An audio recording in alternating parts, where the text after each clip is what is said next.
নমস্কার শ্রোতা বন্ধুরা, রিসাইটেশন অ্যান্ড মোর চ্যানেল থেকে আমি শান্তি।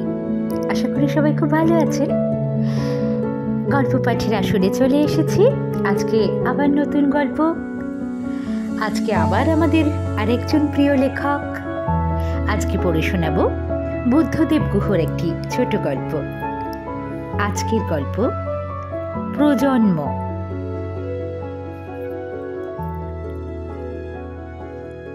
আজও পিয়ন এসে চলে গেছে, খোকার চিঠি আসেনি। সূর্যকান্ত এবং মৃণালিনী দুজনেই খুব চিন্তায় আছেন। গত সপ্তাহে চিঠিতে খোকা লিখেছিল যে বৌমার একটু জ্বর ভাব মতো হয়েছে। চিন্তা করা ছাড়া ওদের আর কিছুই তো করার নেই। এত দূর থেকে ভাবলেও খারাপ লাগে। মৃণালিনীর দিনের এই সময়টাতেই একটু যে অবকাশ। সূর্যকান্ত ঠিক বিকেল 3টেই উঠে পড়বেন, মুখ ধোবেন শব্দ করে। ততক্ষণে মৃণালিনী কেটলিটা চাপিয়ে দেবেন হিটারে, তারপর চা করে দেবেন সূর্যকান্তকে। নিজের চায়ের কাপটা নিয়ে বসবার ঘরে এসে বসবেন। অনেক বছর হয়ে গেল মৃণালিনীর কাছে পৃথিবী, এই জীবন বড়ই একঘেয়ে ক্লান্তিকর হয়ে উঠেছে। সূর্যকান্ত কানে আজকাল বেশ কম শোনেন। মাস কয়েক আগেও অন্যরকম ছিলেন। এদিকে কথা বলার লোক বলতে ওই একজনই, তাঁর স্বামী। বাড়িতে না আছে কোনো চাকর বাকর, না কোনো ছেলে মেয়ে, নাতি নাতনি।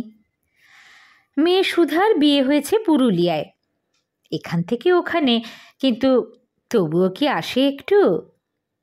অবশ্য মেয়ের দোষ নেই কোনো, জামাইও ভালো, কিন্তু মেয়ের শাশুড়ি একটু অদ্ভুত ধরনের মানুষ। তাঁর শাশুড়ি তাঁর উপর অত্যাচার করেছিলেন বলে তিনিও তাঁর নিজের বৌমার উপর সব রকম অত্যাচার চালিয়ে যান। এই যুগে এমনটি দেখা যায় না। মৃণালিনীর মাতৃভক্ত জামাইও তেমনই, তার মায়ের মুখের উপর একটিও কথা বলেন না। এই বাবদে জামাইয়ের উপর রাগও যেমন হয়, তেমন জামাইকে তারিফও করেন মনে মনে। সব ছেলেরাই যদি এমন মাতৃভক্ত হতো, স্ত্রীর কথা মতো না চলতো, তবে তার নিজের সংসারের চেহারাটাও আজ অন্যরকম হতে পারত হয়তো। মৃণালিনী একটা দীর্ঘশ্বাস ফেললেন। এই নির্জনে একা ঘরে নিঃশ্বাসের শব্দে নিজেই চমকে উঠলেন। বাইরের কাঁচা রাস্তা দিয়ে নয়াটলির গয়লা সাইকেল চড়ে ঘণ্টি বাজিয়ে কাছারির দিকে চলে গেল। ওর সাইকেলে অনেকগুলো দুধের ভাঁড় থাকায় অদ্ভুত একটা ধাতব শব্দ ওঠে ও যখনই যায়। এই গয়লাটি ইদানিং মৃণালিনীর ঘড়ির কাজ করে। বসবার ঘরে ঘড়িটা, বড় ঘড়িটা, আজ 2 বছর হলো খারাপ হয়ে পড়ে আছে। তার নিজের রিস্টওয়াচটারও স্প্রিং কেটে গেছে বহুদিন। খোকাকে কখনো সারিয়ে দিতে বলেননি, কিন্তু খোকা ও বৌমা জানে যে ঘড়িগুলো খারাপ। বাড়িতে যে একমাত্র ঘড়িটা সচল সেটি সূর্যকান্তর রিস্টওয়াচ, কিন্তু সেটা তাঁর বালিশের নিচেই থাকে সব সময়। সকালে যখন সূর্যকান্ত বাড়ির হাতায় হেঁটে বেড়ান, তখনই মাঝে মাঝে হাতে পড়েন শুধু আজকাল। রিটায়ার্ড জীবনে ঘড়িটা একটা বেমানান গয়না হয়ে গেছে। রিটায়ার করার পর থেকে এই কয়েক বছরে মানুষটাও একেবারেই অন্যরকম হয়ে গেলেন। যৌবনের প্রচণ্ড ব্যক্তিত্ব সম্পন্ন দাপুটে এবং হাসি খুশি মানুষটার সঙ্গে এই স্তব্ধ দাবিহীন সূর্যকান্তর কোনো মিলই নেই। আগে রান্নাঘর, খাবার ঘর সমস্তই ব্যবহৃত হতো। বাড়িতেই কত জাঁকজমকে থাকতেন, ঠাকুর চাকর সবই ছিল। এখন আর সেদিন নেই। 700 টাকা মতো পেনশন পান সূর্যকান্ত। খোকা প্রতি মাসে 100 টাকা করে পাঠায়। আজকাল কি টাকার কোনো দাম আছে? ওই টাকার মধ্যেই ওষুধ, বিশুধ, ইলেকট্রিক বিল, খাওয়া, ডাক্তারের খরচ, অতিথি আপ্যায়ন সব কিছুই। ওষুধেই চলে যায় অনেক টাকা। খোকার যে অনেকই খরচ, বেচারা তার বেশি পাঠাতে পারে না। ওর ছেলে মেয়েরা ভালো স্কুলে পড়ে, অ্যালসেশিয়ান কুকুর আছে একটা, তার পেছনেও খরচ কম নয়। বৌমার ফুলের শখ, তাই মালি রেখেছে একজন। ক্লাবের বিল আছে, অতিথি আপ্যায়ন আছে। বৌমার বাপের বাড়ির অবস্থা ভালো নয় আসানসোলে, তাদের দিকও দেখতে হয় খোকাকে নিশ্চয়ই। টাটানগরে তার খোকা আজ একজন হোমরা চোমরা লোক। ভাবতে গর্ববোধ করেন মৃণালিনী। বিরাট বাংলো, চাকর বাকর, গাড়ি। মাঝে মাঝে মৃণালিনীকে টাটায় নিয়ে যায় খোকা গাড়ি করে, যখন বৌমা অসুস্থ হয় অথবা বাচ্চারা কেউ অসুখে পড়ে। হঠাৎ করে ভালো ট্রেন্ড আয়া পাওয়া যায় না, যখনই দরকার হয় মৃণালিনীই যান। নাতি নাতনিকে কাছে পেয়ে খুশিই হন। তখন অবশ্য সূর্যকান্তর বড়ই কষ্ট হয়, চৌধুরী বাড়িতেই খাওয়া দাওয়া করতে হয়। নাতনিটি 2.5 বছরের, ভারী মিষ্টি আর বড়ই দিদা ভক্ত। চায়ের জলটা বোধহয় হয়ে গেল। মৃণালিনী কেটলি নামাতে গেলেন। সূর্যকান্ত উঠে পড়েছেন। বালিশের নিচ থেকে হাত ঘড়িটা বের করে দেখলেন, দেখেই রেখে দিলেন। আজকাল বড় ঘন ঘন ঘড়ি দেখেন সূর্যকান্ত। এই শব্দময় পৃথিবী তাঁর কাছে শব্দহীন হয়ে গেছে। কানে কিছুই শোনেন না। আজকে কানে শোনেন না বলেই বড় স্পষ্ট বুঝতে পারেন যে হাওয়ারও শব্দ ছিল, ছিল রোদের, ভোরের শব্দ ছিল, রাতের প্রদোষেরও শব্দ। 10 দিক ঘিরে শব্দমঞ্জরি।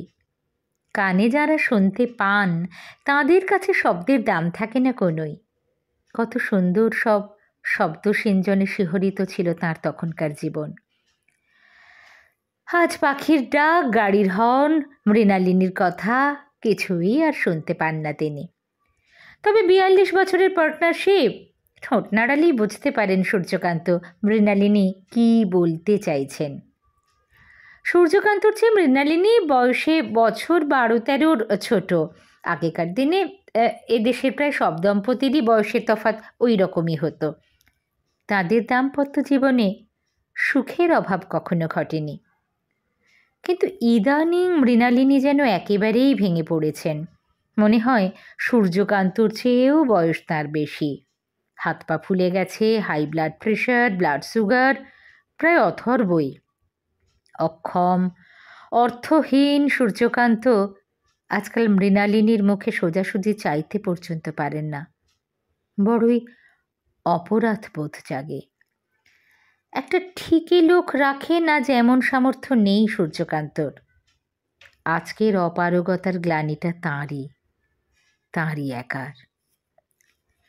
ছেলে মেয়েদের লেখাপড়া শেখানো, চাকরি জোগাড় করে দেওয়া, বিয়ে দেওয়া, তাদের যার যার সংসার গোছানোতেই তাঁর জীবনের যা কিছু সঞ্চয় ছিল সবই গেছে। কোনো ইন্স্যুরেন্স পলিসি ছিল না সূর্যকান্তর। মৃণালিনীকে গর্বভরে বলতেন, আমার খোকাই আমার ইন্স্যুরেন্স। বুড়ো বয়সে খোকাকে আমাদের ফেলে দেবে?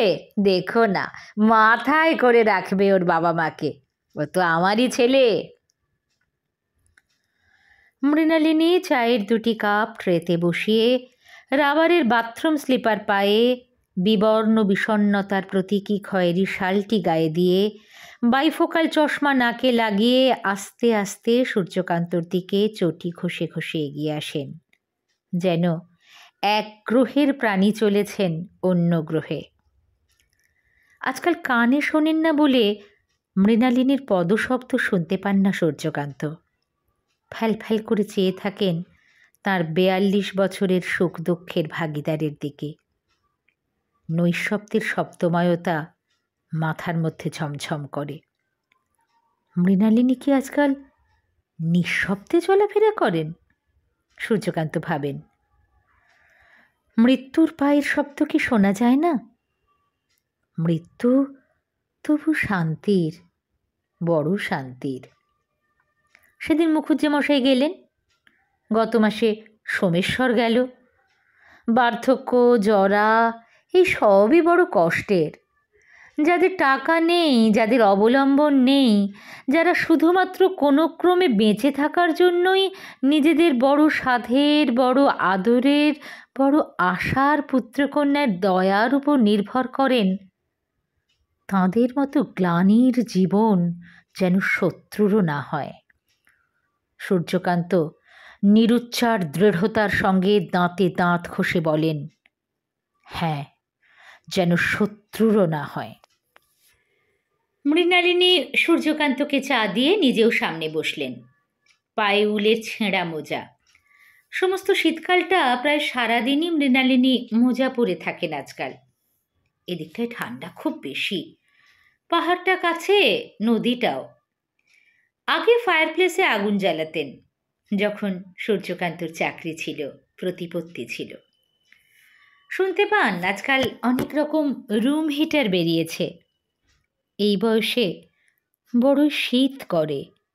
সারা পৃথিবীর পাহাড় নদীর সমস্ত শীত এসে বুড়ো বুড়িদের শরীরে জমে।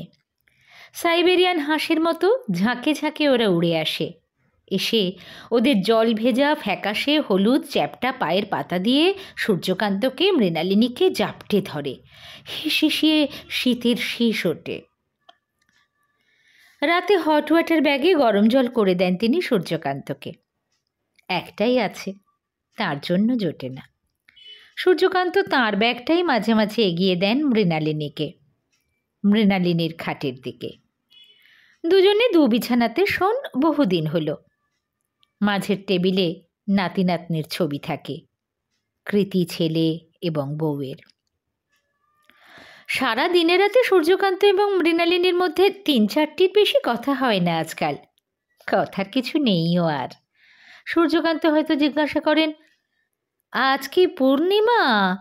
পায়ের আঙুলে হাঁটুতে এত ব্যথা হলো কেন?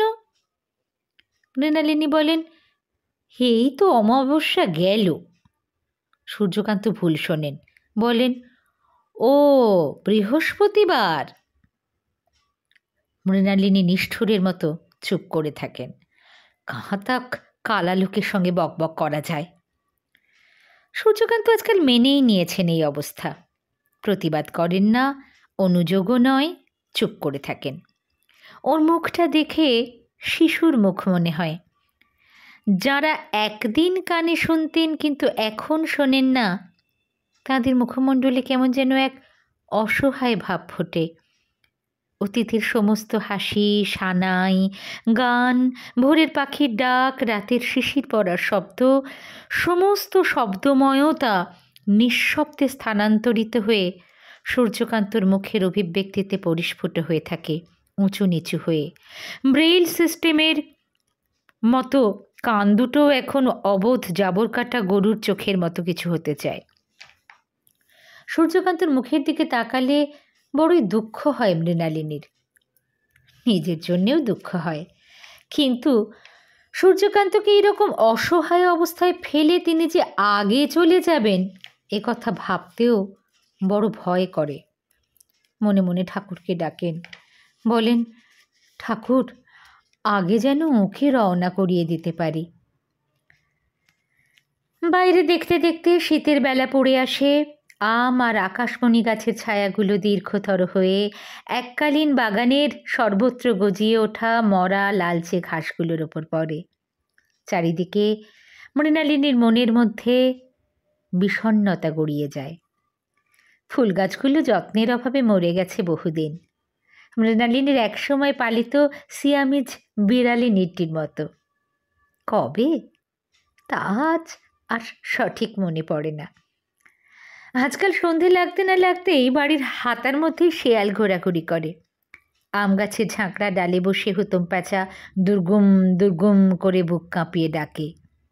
অন্ধকার হয়ে গেলেই থমথম করে নির্জনতা চারিদিকে, ছমছম করে শীত। সন্ধ্যের পর কোলাপসিবল গেট টেনে দিয়ে মৃণালিনী ইজি চেয়ারে আধো শুয়ে পড়েন এবং ভাবেন। পুরনো দিনের কথা ভাবতে ভাবতে কোথায় না কোথায় চলে যান।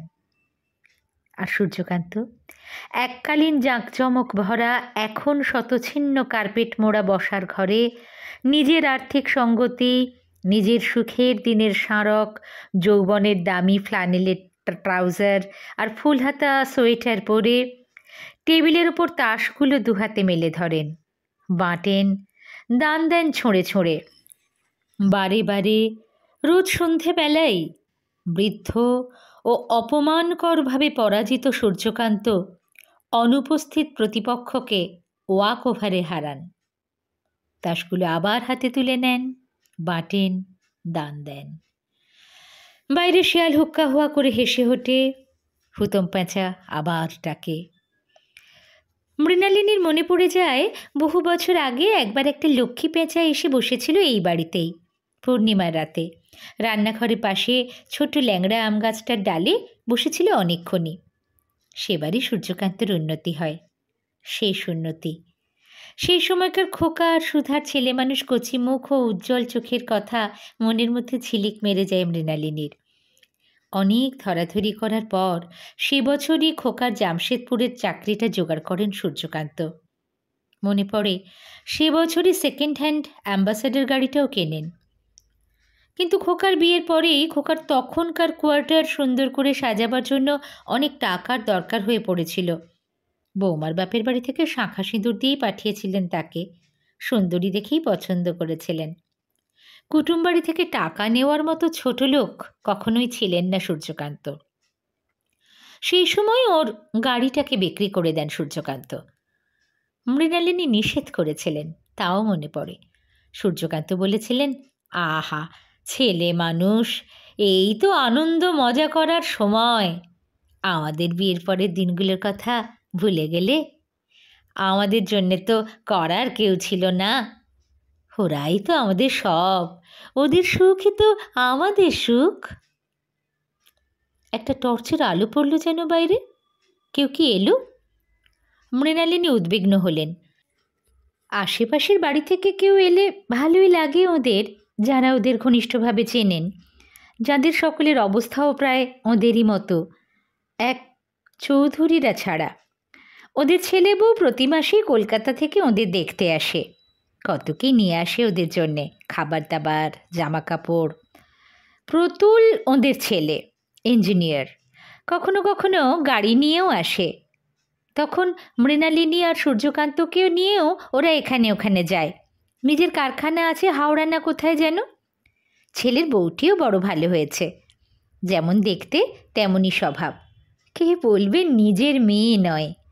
চৌধুরী গিন্নিকে এমন করে মা বলে ডাকে যে মৃণালিনীরও বুকটা যেন জড়িয়ে যায়। চৌধুরীরা এলেই নিজেদের ছেলে বউয়ের কথা মনে পড়ে যায় ওদের, বড়ই খারাপ লাগে। কিন্তু একদিন চৌধুরী গিন্নি খোকা সম্বন্ধে কি একটা কথা বলতে গেছিলেন। সঙ্গে সঙ্গে মৃণালিনী বলেছিলেন যে আমার খোকাকেও বকাবকি করেই থামাতে হয়। আমাদের জন্য যে কি করবে, কিসে আমাদের সুখ, এই ভেবেই মরে ওরা সবসময়। যেমন খোকা তেমন হয়েছে বৌমা, এমনটি আর হয় না। মৃণালিনী চৌধুরীদের বুঝিয়ে বলেন, আমরা বলি, ওরে আমরা বুড়ো হয়েছি, তোমাদের সুখই এখন আমাদের সুখ, আমাদের নিজেদের সুখ বলে এখন আর কিছু আলাদা করা যায় নাকি? উনিও খুবই রাগারাগি করেন, বলেন একেবারে অপচয় করবেন না, সামনে তোমাদের সমস্ত জীবন পড়ে আছে, আমাদের আর কদিন। তবু কথা শোনে কই ছেলে বউ? চৌধুরীরা বোঝেন সব, মুখে কিছুই বলেন না। এক মা বাবার কষ্ট অন্য মা বাবা বোঝেন। কদিন আগে পাটনা থেকে খোকার এক ছোটবেলার বন্ধু এসে থেকে গেল দুদিন ওদের সঙ্গে। মিলু ছেলেটা বড়ই ভালো, ডাক্তার। পাটনাতে খুব ভালো প্র্যাকটিস মিলুর, বিয়ে থা করেনি, একেবারে একই রকম আছে। মৃণালিনী কি আদর করবেন ওকে, মিলুই যে কত আদর যত্ন করে গেল এ দুদিনে তাদের দুজনকে, তা বলার নয়। মৃণালিনীর জন্য শাড়ি, সূর্যকান্তর জন্য ট্রাউজারের কাপড়, বাটার জুতো সব কিনে দিল। ইলেকট্রিক টোস্টারটা খারাপ হয়ে পড়েছিল দেখে একটা টোস্টার কিনে আনলো। আরও কত কি। কত বছর পরে যে রসমালাই খেলেন মিলুর দৌলতে ওরা দুজন। আর বড় বড় কই মাছ, ধনেপাতা কাঁচা লঙ্কা দিয়ে তেল কই, তা মৃণালিনী জানেন। সূর্যকান্তর গলায় তো কাঁটাই ফুটে গেল। ছোটবেলায় খোকা আর মিলু একরকমই ছিল, বড় হয়ে দুরকম হয়ে গেছে। এখানেই একটা মেয়েকে খুব ভালোবাসত, রানীকে। রানী এখন দুই ছেলের মা, এক চার্টার্ড অ্যাকাউন্ট্যান্টের সঙ্গে বিয়ে হয়েছে, কলকাতায় আছে। মেয়েটা ভুলে গেছে, কিন্তু মিলু ভোলেনি ওকে। মৃণালিনীর মনে হয় পুরনো স্মৃতির জন্যেই বারবার এখানে ফিরে ফিরে আসে মিলু। বাসারিয়ার চড়ুই ভাতির জায়গাতে গিয়ে দুপুরে ঘুরে বেড়ায় একা একা। রানীদের বাড়ি এক রাজস্থানী ব্যবসায়ী কিনে নিয়েছেন, তবু এখনও সকাল বিকেল সে বাড়ির সামনের পথ দিয়ে পায়চারি করে মিলু। ছেলেটা গভীর, জীবনে অনেক দুঃখ পাবে ভাবেন মৃণালিনী। মিলুর কাছে মৃণালিনী ও সূর্যকান্ত তাদের সমস্ত অভাব ও অসুবিধে অতি সাবধানে গোপন করে রেখেছিলেন। বলেছিলেন, এখানে চাকর মোটে পাই না, বুঝেছো বেটা, এ কোনো বাহানা নয়, নইলে খোকা 3টে চাকর রেখে দিত আমাদের জন্যে। কাজের লোকগুলো সব হতভাগা, যদি বা আসে 2 দিন থেকেই পালায়। লোক না রাখতে পারার অক্ষমতাকে নানা অজুহাতেই ঢেকে রেখেছিলেন মিলুর কাছ থেকে ওরা, অন্য সব অক্ষমতাকেও। মৃণালিনী বলতেন বটে, কিন্তু মিলুর মুখ দেখে মনে হতো মিলু যেন ওর কথা সব বিশ্বাস করছে না। ছেলেটা সব শুনতো আর কেমন অবিশ্বাসী চোখে চেয়ে থাকতো মৃণালিনীর দিকে। যাই হোক, যে কদিন ছিল বড় হইচই হয়েছিল, কত পুরনো দিনের গল্প, খোকার সুধার ছোটবেলার কথা, এই সব কত মজার কথা। গরমের ছুটিতে আম খাওয়া, ওদের শখের থিয়েটার, বাইরে চাঁদোয়ার নিচে গালিচা বিছিয়ে হ্যাজাক জ্বালিয়ে। তখন তো ইলেকট্রিসিটি ছিল না, কিন্তু অনেক আলো ছিল মনের মধ্যে। বাড়ির হাতায় ঝিঝি ডাকছে একটানা। টর্চের আলোটা কি সত্যি? বাইরে যেন কার পায়ের শব্দও পেলেন মৃণালিনী। এবারে জোরালো টর্চের আলো। অতিথি অভ্যাগত কেউ এলেই বড় ভয় করে। কি খাওয়াবেন, কি দিয়ে আতিথেয়তা করবেন ভেবেই আতঙ্কিত হন। একদিন এমন ছিল যখন অতিথি এলে ওরা সত্যিই খুশি হতেন, আজ ভীত হন। টর্চের আলোটা আরও জোর হলো। কে যেন কোলাপসেবল গেট ধরে ঝাঁকালো। সূর্যকান্ত নির্বিকার। কল্পিত প্রতিপক্ষকে জব্বর দান দিয়েছিলেন একটা, এইমাত্র। তারপর উল্টো দিকে শূন্য চেয়ারের দিকে মনোযোগ সহকারে চেয়ে রইলেন অনেকক্ষণ, যেন সোমেশ্বর বসে আছেন উল্টো দিকে চেয়ারে। সোমেশ্বর তার ছোটবেলার বন্ধু, তাস খেলার বন্ধু। সোমেশ্বর চলে গেছেন গত মাসে, সেরিব্রাল অ্যাটাকে, 4 ঘন্টার মধ্যে। পালিয়েছে শালা, মনে মনে সূর্যকান্ত বললেন। এই ঠান্ডা, নির্জন, অপমানকর, অবসরপ্রাপ্ত অভাবী জীবনের গ্লানি থেকে পালিয়ে বেঁচেছে শালা। মাইজি, কে যেন ডাকল। মৃণালিনী বললেন, কে? সূর্যকান্ত শুনতে পেলেন না কিছু, ফিরতি দান দিলেন। বাইরে চমনলাল কোম্পানি ড্রাইভার জাগ্গু সিং দাঁড়িয়েছিল। সে হাত বাড়িয়ে একটা খাম দিল মৃণালিনীকে। বলল, साहब हमारा हाथ से भेजिन, पैसेंजर लेके अभी मैं टाटा से आया। এই ট্যাক্সি ড্রাইভারের হাতে মাসে মাসে চিঠি পাঠায় খোকা। মৃণালিনী ভদ্রতা করে বললেন, বসবেন না জাগ্গু? বড়ই শীত পড়েছে, চা খাও একটু।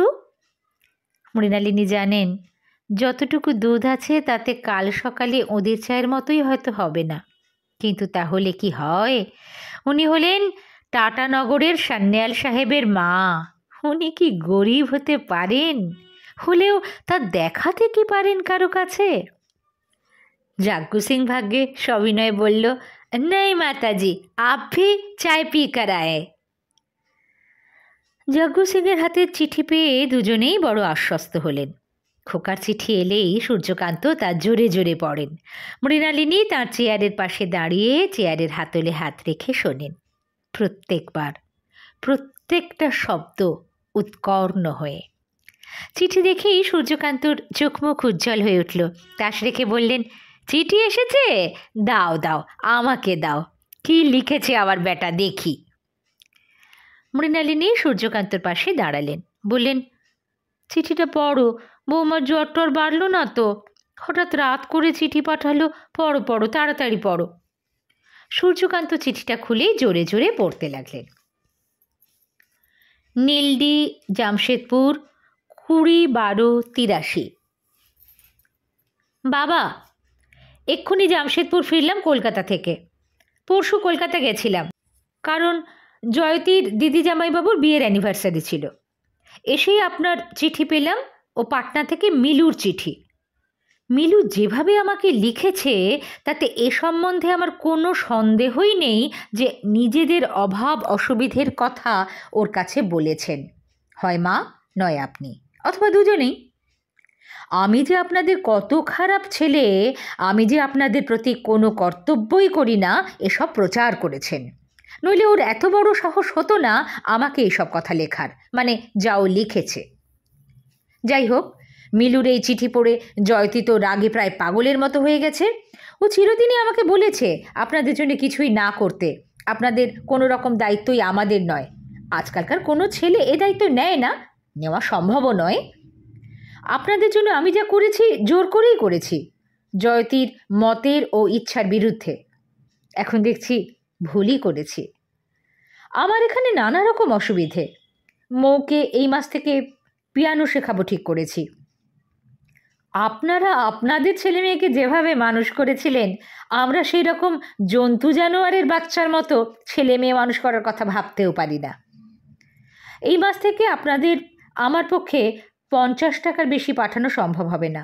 আমার কিছুই করণীয় নেই। গত 10 বছরে আমি আপনাদের জন্য যা করেছি তাতে আপনারা আমাকে মানুষ করতে যা খরচ করেছিলেন তা শোধ হয়ে গেছে বলেই আমার বিশ্বাস। আমার এই মানসিক অবস্থাতে আর কিছুই লেখা সম্ভব নয়। ইতি ক্ষমা প্রার্থী, আপনার খোকা। সূর্যকান্ত প্রথম দিকে খুব জোরে জোরে চিঠিটা পড়তে আরম্ভ করেছিলেন। কানে কালা হবার পর তার গলার স্বর অনেকই জোর হয়ে গেছে, কিন্তু চিঠিটা যতই পড়তে লাগলেন ততই তার গলার স্বর নেমে আসতে লাগলো। চিঠিটা পড়া শেষ করেই চেয়ারে গা এলিয়ে দিলেন সূর্যকান্ত। বেশ কিছুক্ষণ পর মৃণালিনীর দিকে চাইলেন একবার। দেখলেন মৃণালিনীর দু চোখ বেয়ে জল ঝরছে ঝরঝর করে।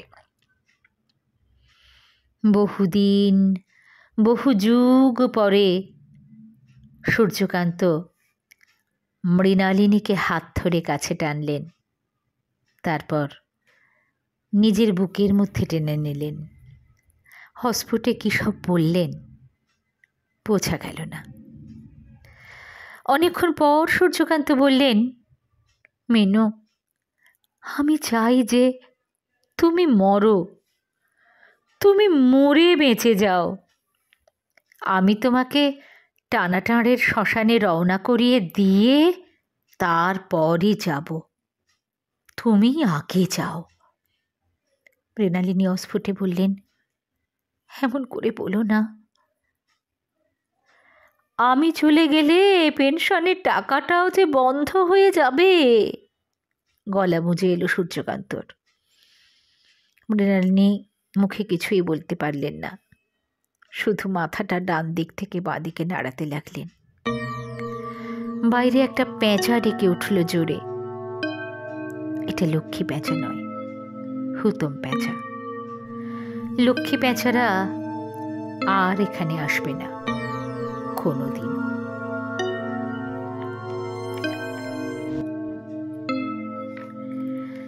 শুনছিলেন বুদ্ধদেব গুহর লেখা মন ভার করা এক কাহিনী, প্রজন্ম। না, আধুনিক প্রজন্মের সব ছেলে মেয়ে মোটেই এরকম নয়। অনেক সুপ্রতিষ্ঠিত সুসন্তানও নিশ্চয়ই আমাদের চারপাশেই আছে।